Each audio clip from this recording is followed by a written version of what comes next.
How do you do, ladies and gentlemen? Dick Bangs, Dave Phipps, Jim Aylward, back after an absence here. As you know, we did a program a while back which showed 2 or 3 times, and then all of a sudden, the studio here, the computer was hacked. It was off the air, nothing was being shown. So we're back, as we always are, we're back with another edition this month, and just try to bring you up to date. And I'm sure you've seen the other program that's been running, but here we are with a brand new We the People for you today. And the title of today's program is going to be hypocrisy. That's a pretty big word, and it's a pretty confusing word to some people. But we're thinking about the subject to talk. Oh, there's a myriad of subjects we ought to talk here. However, Jim brought up, talk about education. Okay, education should be to educate kids. Why is things like transportation, busing, back and forth, feeding, the lunch program, after-school activities, all wrapped into one big ball for education? You know, Boston just announced $116 million just to cover the transportation for students within the system. Okay, fine, that's the one issue we brought up. And David was talking about, gee, we voted to legalize marijuana in the Commonwealth of Massachusetts. But that was the law that was passed. I don't know how big a majority, but at least it passed, okay? And now, the legislature's got to tweak that thing, got to fix it, because now they want to charge 28% interest. There are many communities who opt out from selling it, not in my backyard. Their people, their residents perhaps voted for it, but they don't want it to be sold in their yard, although they want to reap the profits from it. So anyway, these are the kinds of things we're considering today under the word hypocrisy. And it goes all the way from the top of the federal government to the state level to our local government here in Winthrop, with the big idea to build a community center, new rink, pie in the sky if you can ever come up with the wherewithal to get there. But that being said, James, why don't you talk about your problem with the school system? Right now we've been talking about how nobody respects it and the education isn't what it used to be, but go ahead, there are other issues. The concern that I have with it is very simple. If you want to discuss an issue, discuss it. We in town want to have the best educational system that there is. We want to be number one in the Commonwealth and number one in the country. Right. We want the best educational system that there is. Let's say we want our children to be prepared well for life. That's right. Okay. The problem I have with the proponents of a good educational system is they bring other issues into the conversation that have nothing to do with education. They're important, and they should be discussed, and they should be considered, but they should not be connected to education.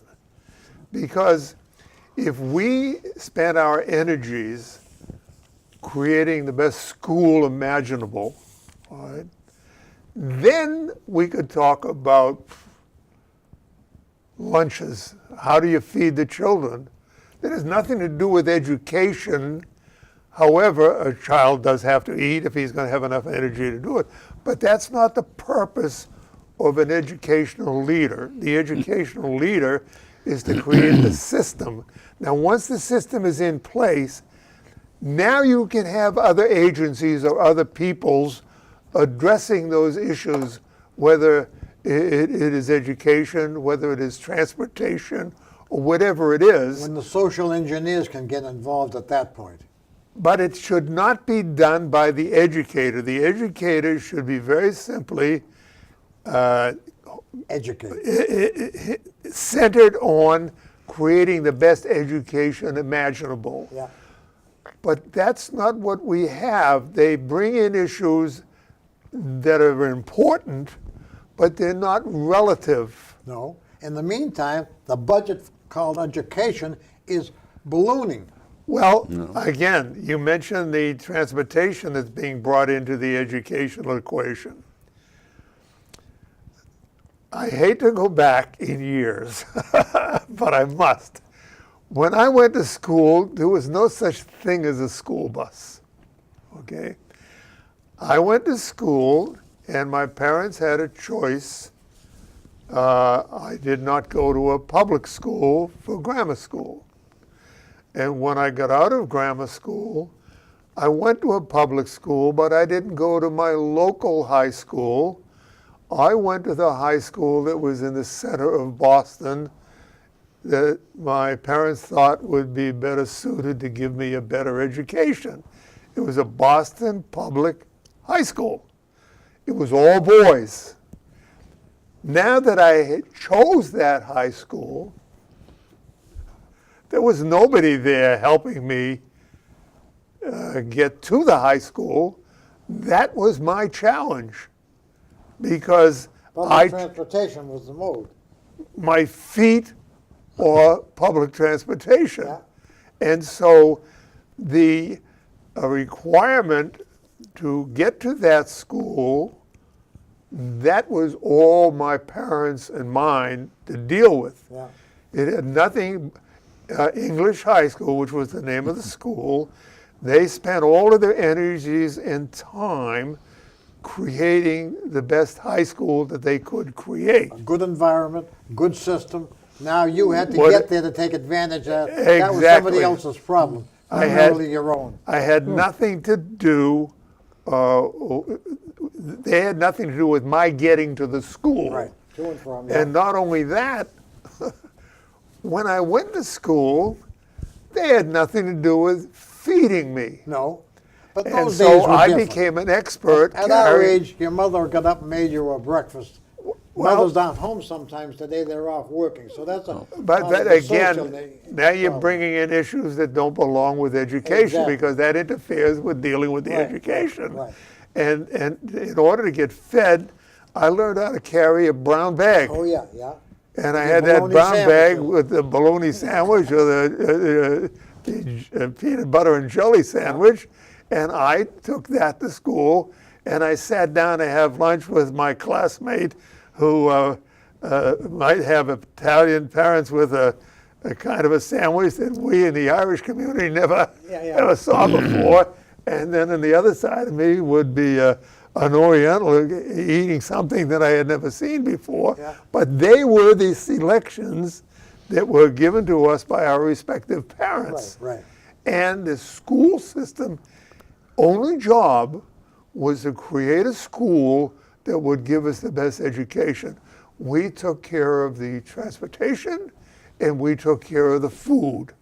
Today, the educator is broadening his scope to control so many aspects of the student's life that the educational system itself suffers. Yeah, yeah.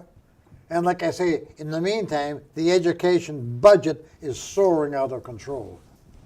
Again, you brought up the transportation system. What do you say, David, about this or any other subject we mentioned here? Well, we have education which is required by law. Right, so many days and so many And subjects. so yeah. many days and so many I's that have to be dotted and Right. T's that got to be crossed. Right. But the problem I have with it is that is the educational system geared to the real world?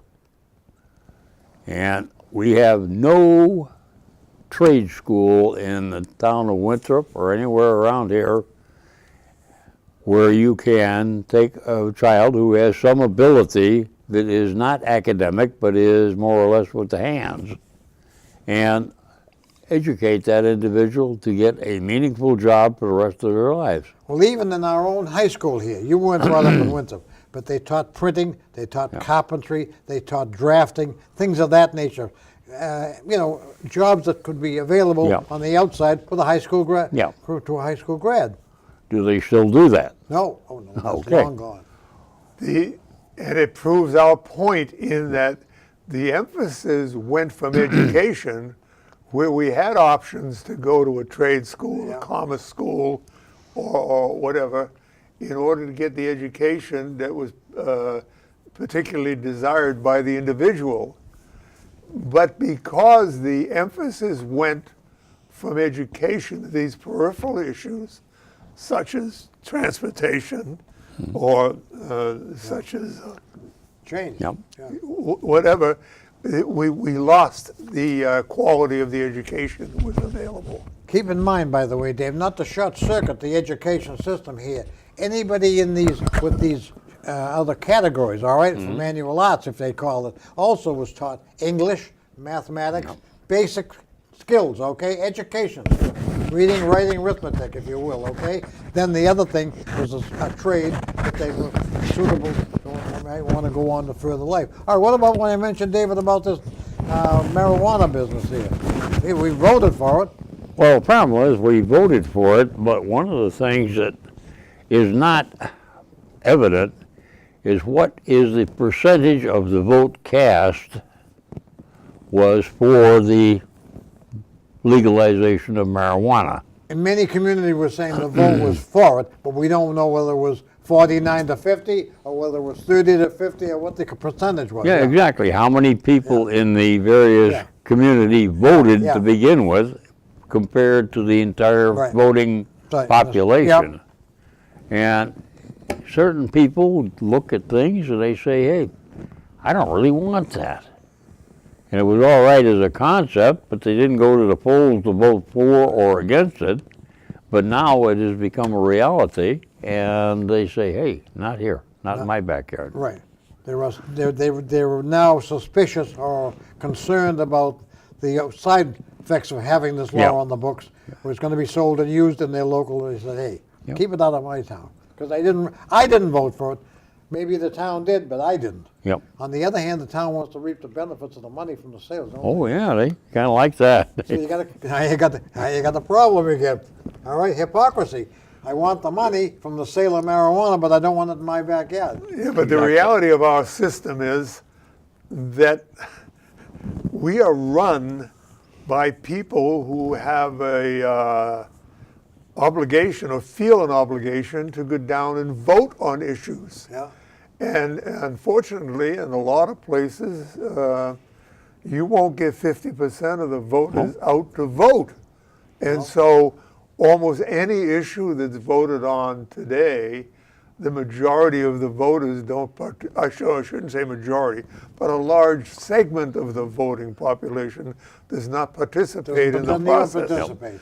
But what I find interesting about this marijuana deal, the voters who did vote in the Commonwealth of Massachusetts, the majority of them voted to legalize it. Yep. Okay. Now, once it was legalized, the thing that made me smile was that lo and behold, some communities decided they don't want it sold in their community and held special elections to see whether or not marijuana would be sold in their communities. Right. Now, it was already decided that it would be available in the Commonwealth, but now these communities that had already voted on whether to legalize it or not now wanted to vote on whether or not it could be sold in their town.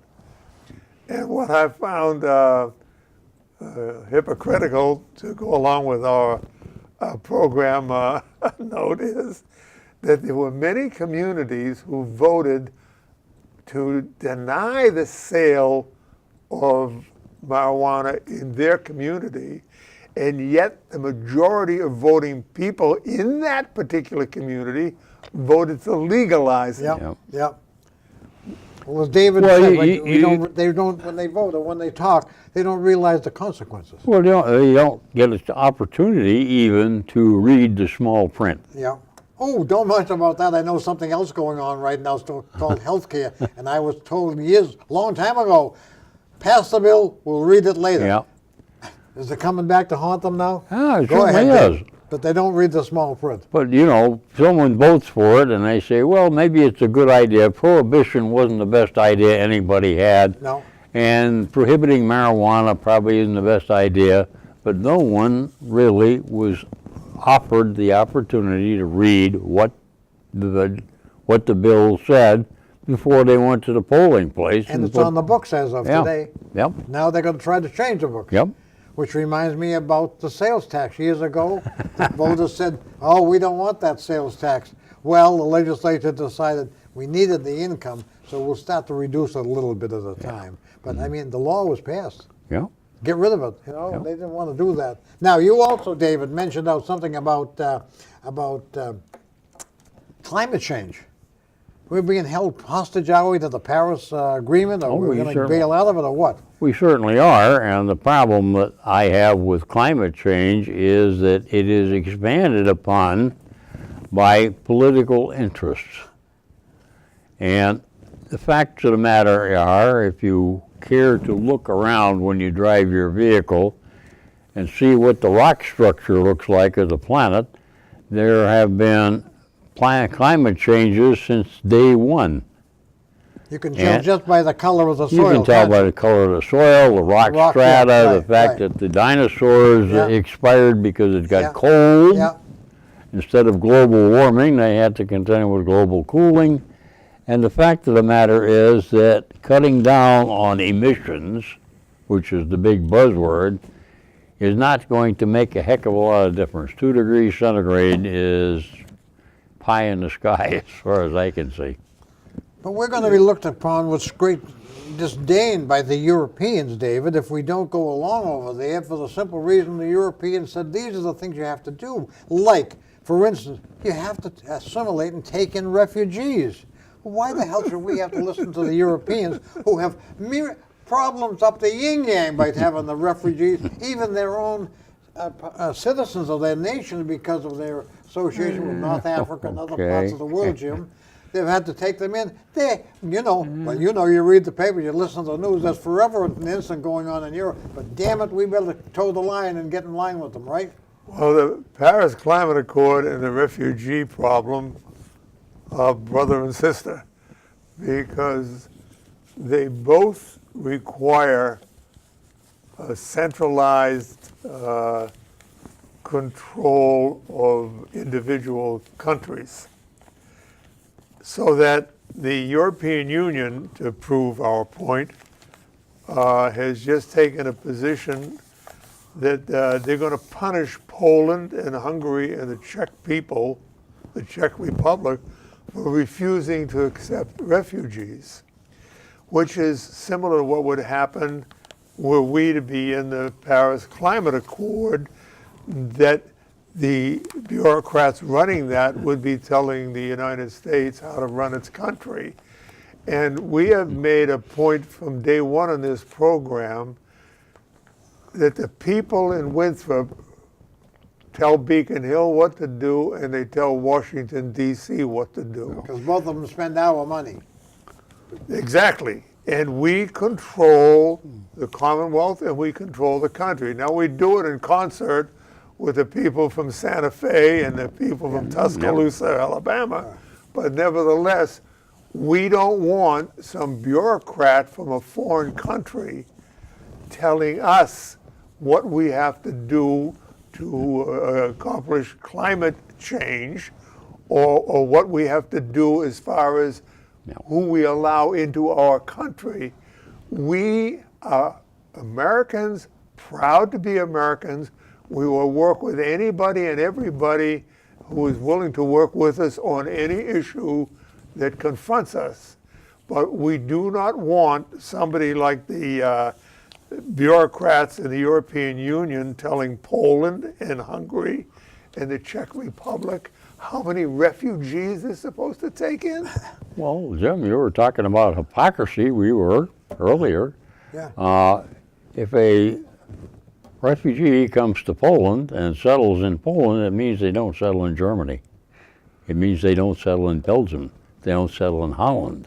And they are not responsible in these three entities for those who have come to another nation. Like coming over here. Yeah. Those Now, who the come here. Polish have said, hey, we just can't handle it. We can barely keep our own people together, let alone, how nice it would be to let the Syrians come in. And that's right, because we're all nationalists. Yeah. I believe that we live in the greatest country the world has ever known. I do. And I don't want somebody from another country and far thousands of miles away from here telling me what I have to do.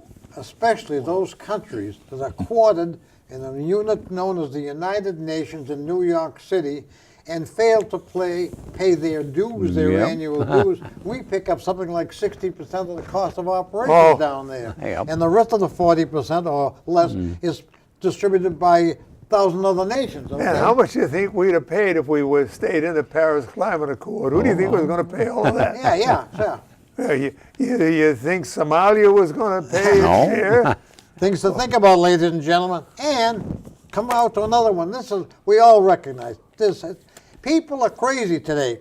The opioid crisis is going bonkers, okay?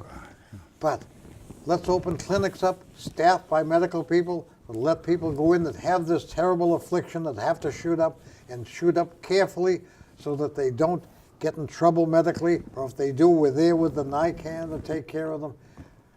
You talk about going off the deep end. I mean, have the public pay for this. Where does this come under us, Jim? Again, it all comes from the side of compassion. The reality is, I know nothing at all about drugs, but I do know that alcohol is a drug, and I'm very familiar with the challenge that presents to people. And the way that the addict to alcohol finds freedom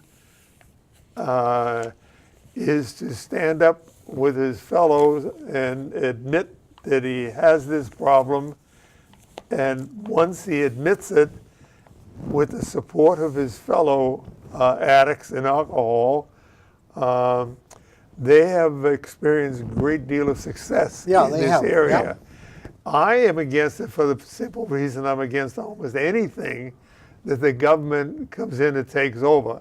The idea that an addict can go to a government agency and get some destructive junk to put in his body just so long as the government is watching.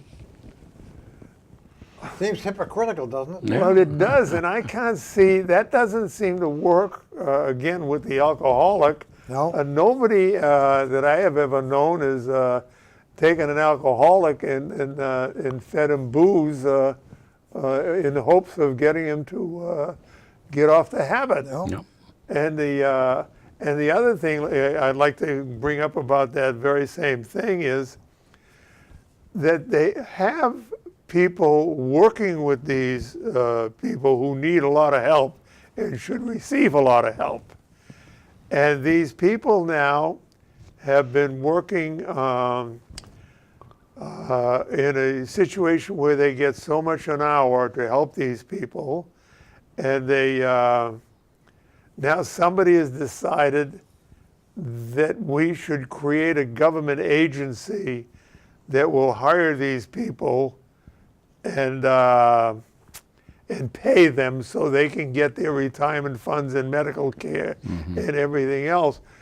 We didn't go that route with the alcoholic, and the alcoholic organization has had a great deal of success. When did we create the Department of Energy? Under Jimmy Carter? I believe it was. Yep. How many people were that? You know, they created an agency to try to, and what are they up to today, Jim? Oh, An agency, ladies and gentlemen. That's what I'm talking about. if you look at any agency that has been created, it is all created for the most altruistic of reasons. Oh, yeah. It only has the express purpose of doing the most good, and if they don't have them there, then everything is going to fall to Yeah, pieces, yeah. and the country will be in shambles.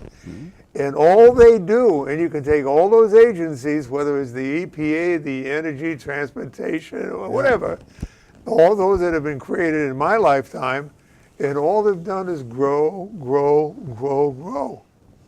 And now they are a world unto themselves, Yep. and they accomplish nothing. True.